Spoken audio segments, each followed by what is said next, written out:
Hey guys, it's Rusty Nelson, your college art professor, and it's Talking Watercolor. This is episode 58, episode, I think, 21. Yeah, 21. So, hey, welcome to the channel. Welcome to the show. If you're new here, what am I doing with this channel? I am providing some training with watercolor and drawing, some lessons, the same thing you might get from taking one of my college art courses. So, this is what we do here, and we're learning how to be creative, and we're all starting a creative journey. So, welcome in and come on in. All right, so it's been an interesting, 2 to 3 weeks. The end of April, first part of May has been just a whirlwind for me. I've been out of town twice, so I've been trying to bank various videos and getting them out there for dropping at certain times throughout the course of the week, but it's been a challenge, and I have missed some of my deadlines. So sorry about that, but it has been unavoidable that these things have been going on. So this last week, yeah, I was gone for the whole week. I was only intending to be gone for like 3 days, but wound up being gone for like a whole week. And it's just family things. Just had to do some things, help my daughter out. She's in the process of moving, and so she needed some help doing that. And then we're also planning my oldest daughter.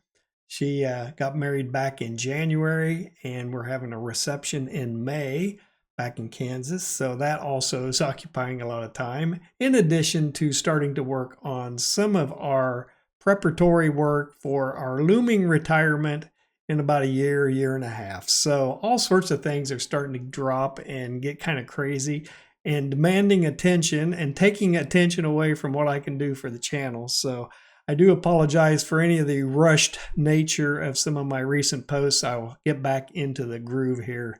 I think I'll be able to get into the groove during June. And June's kind of an open month for me in that I'm prepping for my July session for the 7th, 8th, and 9th graders, the animation course that I teach every summer. And then I'll have those 3 weeks in July that I do teach the course, which means I'm going to have to bank a bunch of videos again. So anyway, I've got a busy summer. It's already over in my opinion. So just going to have to embrace the nice weather when I can get out and get a chance to do it. Let's see, my last video I posted, I'm going to be posting, let's see, this is Wednesday. You should have seen on Tuesday a drawing demo. And it's either going to be a landscape or another animal, maybe another fox. I like foxes. I like drawing dogs and stuff like that too. I do have another dog watercolor coming up as pretty soon too.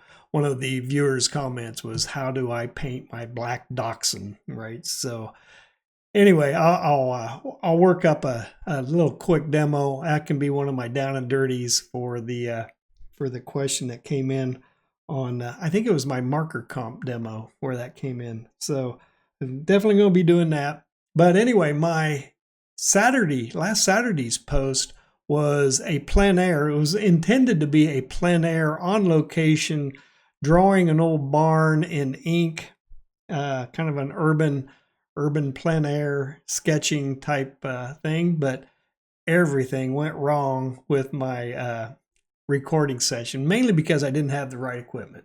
I have the right equipment for plein air, and I know I haven't been doing that enough because it was just a wild train wreck trying to get everything set up and going. It was bright and early in the morning, beautiful light, nice lighting on the subject matter, but it was just, I had the camera set up wrong. I didn't have the right look down capabilities to see what I was drawing on paper. I had my camera over my right side. It should have been over my left side. So there is many lessons learned. So I just turned it into, let's look at my plein air rig, and I'll talk a little bit about that. I think a lot of the comments about that was about the ABS black plastic shelf that I made, and a couple of comments were made about the fact that they found them on Amazon or someplace for about $50, and that's probably not a bad price considering what I went through to make that thing. Getting the right ABS plastic and then cutting it out in a way that would then heat up and bend and then sit on my tripod. And that's an old tripod. I mean, it's about a 40-year-old tripod. I'm just repurposing it for my plein air rig. And I definitely jury rigged the masonite board on top to fit into the quick release on both the little miniature tripod and the old tripod to hold the to hold those little masonite boards, my workspace, my tabletop on there. So it was definitely a rigged up thing. I did buy the stool, the little camp stool, and the little miniature easel that I kind of use as a little table.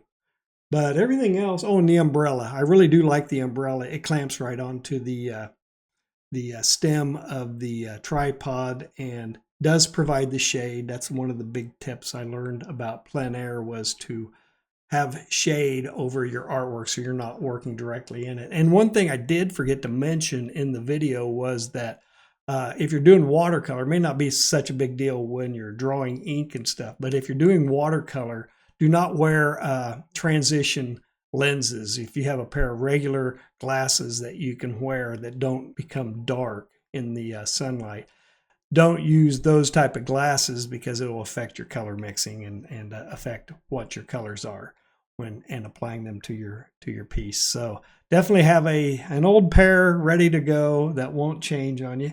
So anyway, yeah, that was a fun little video. I had my grand dogs running around with me on those walks, and it was early. It was like 6:15 in the morning. The sun was just coming up. It was gorgeous. The morning I shot well, I did it 2 mornings. The disaster morning where I drew the stuff, it was a pretty morning as well. But the second morning I was out shooting the rig setup. It was kind of almost misty, almost foggy out. It was really pretty out. So you don't see that too often in Kansas, except maybe at the transition times between fall and summer and such. So anyway, it was fun. I had a good time while I was back, and we were running around all over the countryside, and I'm getting all sorts of good ideas for what's going to be happening when I do retire. So somebody asked the question, how do I use warm and cool colors, or when do I use them? And it's really just a matter of, you become very familiar with your color wheel, your primary, your secondary, your tertiary colors, and then you can start working with your triads and work your way around the color wheel with triads. But just remember, cool colors tend to recede and warm colors can tend to come forward. And in any color that you're working with, whenever you mix a warm or a cool into it, a red or a blue into it, you're going to just simply be affecting the color temperature of that color. So yeah, just get in the habit of mixing and playing around with your primary colors. See how to mix any color you can come up with. You can mix those earth tones with those primary colors. It just becomes more and more of a complex manner of when to introduce what color at what consistency, or what level of intensity of mixture. So I was actually thinking of maybe trying to work up a quick little tutorial on that as well. So keep an eye out for that.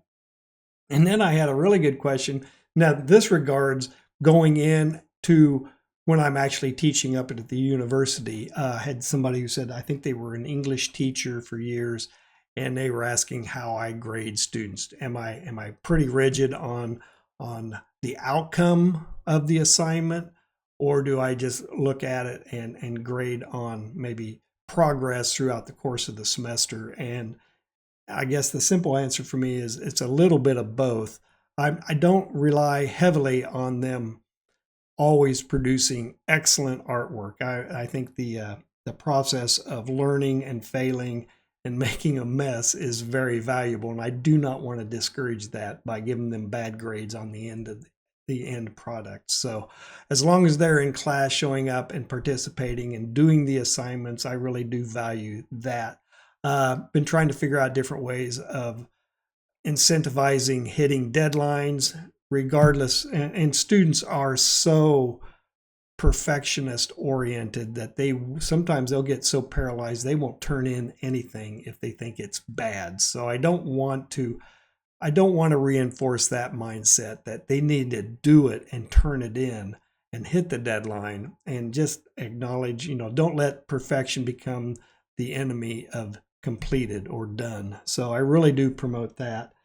And I do look at, maybe they'll start at a certain point in the semester, and by the end of the semester, they're doing other things. And I really do value that. So there's no real expectations on me specifically for the student. It's really more of a growth through the course of the semester. And sometimes they hit home runs, other times they whiff and strike three and they're out. But it doesn't affect their grade. So I really do want them to try and enjoy the process and start their journey, even with me in college at this age. So hopefully, if they don't pick it up in a serious way right now, they'll remember the experience and take it on into the future, and maybe pick it up again later on in life when time allows and interests start to peak again. So anyway, that was a fun question.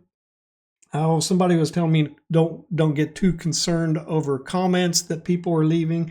I must be reaching a threshold in viewers and subscribers, in that I'm starting to get more and more snarky comments in my video comments. So yeah, I look at them, though. I do consider them real similar to student evaluations. Even the snarkiest, even the worst comments will have a nugget of information in there that I can take and learn from and integrate right now. So I do have some people tell me, I don't know what I did. Am I coming across as a smart ass? Maybe I am, but that's just me.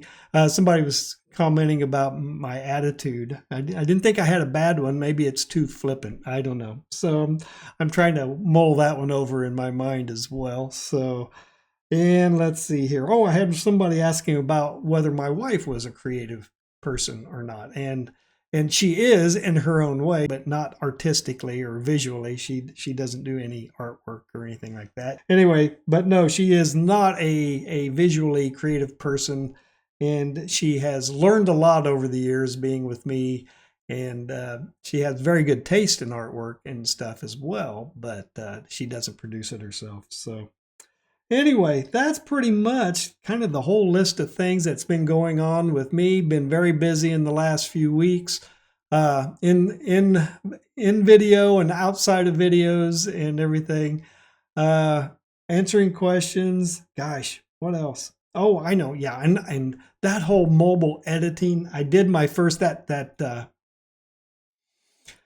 see, the plein air video, the rig video.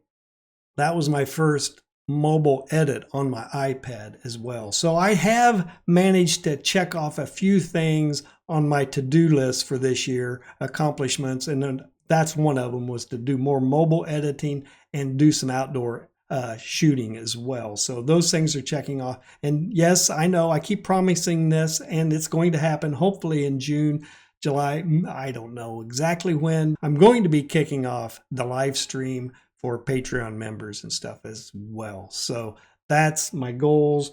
I do have them, and I'm sorry they're taking so long, but I'm making progress. I promise. If I can just get everybody in the family tamped down and everybody leveled out and evened out, that I can get back and focus on this. So, hey, that's really it for today. I hope you enjoyed this video, and if you did, please give me a like and a subscribe. Head over to my video description. You know what? I posted that from my iPad last Saturday, and I'm not even sure I've got everything plugged in there the way I should have. I better go check that. But head over to my video description. I have links, I have downloads, I have all sorts of stuff in the video description. Kick you over to my website for some Loomis and some Bridgman resources for figure drawing. And if you think I'm doing anything on this channel that you would like to financially support, head over to my Patreon channel and drop me a $5 a month membership. It does help out immensely. I am trying to get some better gear so I can start doing more and more things, and it's starting to work. I just have to learn this stuff now. So, hey, I do appreciate it, and you guys really are the best. Drop me a comment, and I'll see you next week talking watercolor.